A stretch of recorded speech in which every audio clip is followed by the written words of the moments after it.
Eric Polzin here with 9 to 5 Sports. Going to be getting into the top cash plays or the cash lineup process for this week. Going to be starting off though with the most chalkiest build that you can make because in theory, it should be the most optimal build.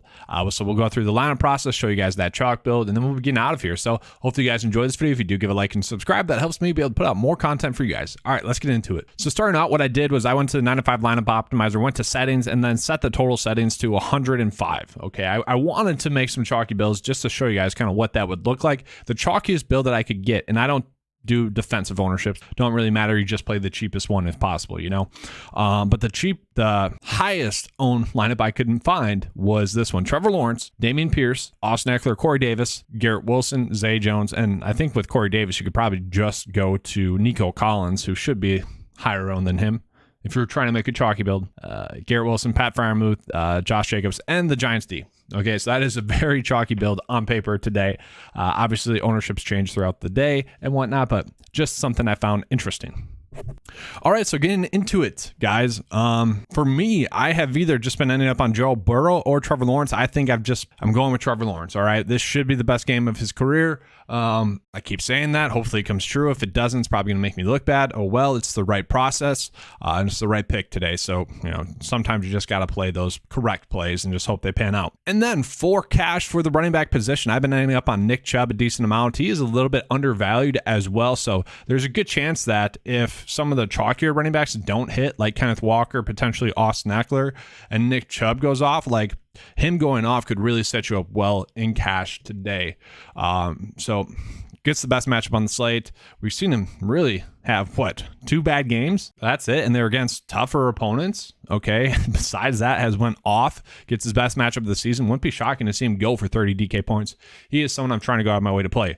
Now, Austin Eckler, yes, he is very chalky. What's concerning to me is that we could potentially see those targets go away. This is a game, though, that I do like. I do want to play players in this game.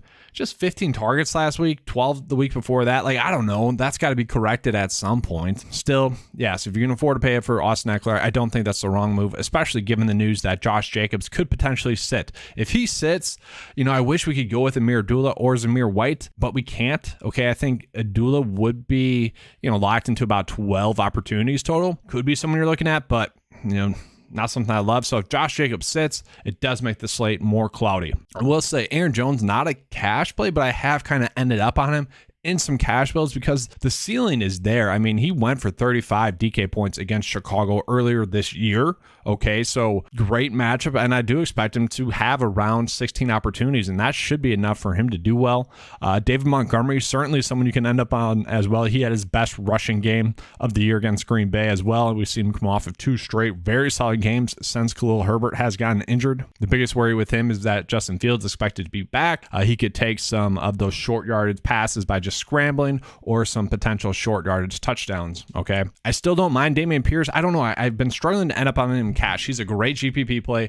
I don't know if I can end up on him in cash. I feel like that's a little bit too risky given just how bad the Houston Texans offense has looked lately. The one cash play I do feel strongly about is going to be Samaje Perine. It's looking like Joe Mixon is going to sit out once again this week. And so if we can get Samaje Perine at 6K in a workhorse workload, that's highly appealing to me. He played in 80% of the snaps last week, and he saw over 20 opportunities. Okay, he is on pace to be a very strong play this week, especially against KC, where they might have to throw the football a little bit more. At 6K, we're getting a workhorse running back that should get, you know, around 20 opportunities. That's going to play about 80% of the snaps. If Joe Mixon is out, it's tough not to land on Samaje Perine this week. And then from there, running back wise, like it's difficult because some of the value that was looking like it'd be out there today is not going to be there. At just in general on this slate. So I still think Kyren Williams is going to be kind of the best value running back play that you can go with now. A lot of people are going to go with Zonovan Knight. I don't think so. I think we're going to see a lot of Ty Johnson, and I think we're going to see much more James Robinson. Now, if James Robinson's ruled inactive, then maybe we have to go with Zonovan Knight. But for now, the value running back that I'm going with is going to be Kyren Williams. And then at receiver, it's also a little bit difficult because, yes, Tyreek Hill, a great cash play. He is also very under-owned. It's very strange, guys. Just throwing that out there. kind of a chance for you guys to gain some ownership leverage on the field in cash. And that's something I kind of like doing a little bit more, because if one of the players that you are on in cash, who, let's just say, I'll show you guys an example. So I think this is a good example, like looking at Tyreek Hill compared to Devontae Adams. Devontae Adams is almost double the ownership of him. And I would say that, let's just say they're equal plays. I would much rather go with Tyreek Hill, who in this situation has a much better matchup, okay? But like the chances of them having the same productive day are there. So just play the one that's lower owned. I could argue the same thing for T. Higgins compared to ASB, because, I mean, shoot, T. Higgins is half the ownership of ASB. T. Higgins gets a great matchup. ASB does as well, but the chances of both of them producing about the same score are there. So it just makes sense to go with the lower owned player in the same equal of good of a play. Okay. And I like doing that in cash more than GPPs, because you actually are gaining significant leverage on the field for a very similar play. Like another perfect example of that would be Christian Kirk is chalk. Keenan Allen is a safer play and probably has almost as much upside. Okay. That is a perfect leverage spot for me on the slate in cash. So like for me, I think he is already a great cash play.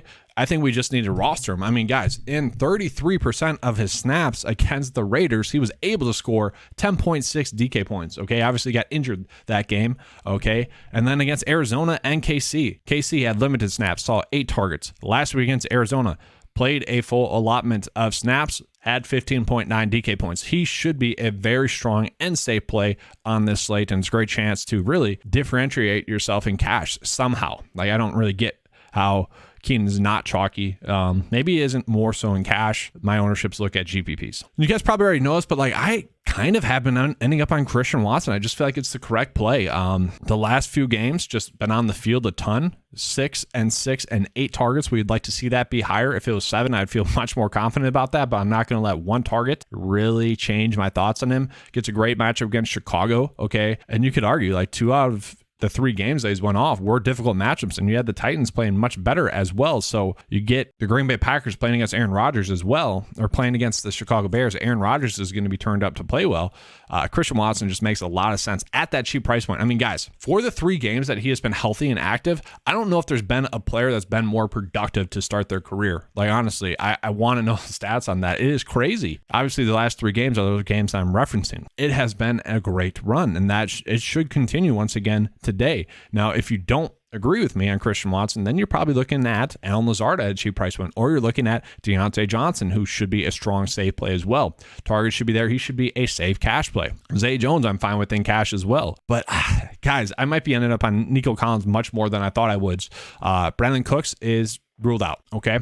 So that means that Nico Collins, those targets that he had been seeing 9, 7, 10, those should continue to be there for him. And as you guys know, if you watch the videos thus far this week, you know that I really think Nico Collins has kind of stepped up and looked pretty good. So Nico Collins at 4.2, I do like. You could also play Chris Moore as well, the Houston receiver, at 3.2. I think he's going to be a very strong kind of value option on this slate. We saw him have a nice 3-game stretch in there while Brandon Cooks was out before.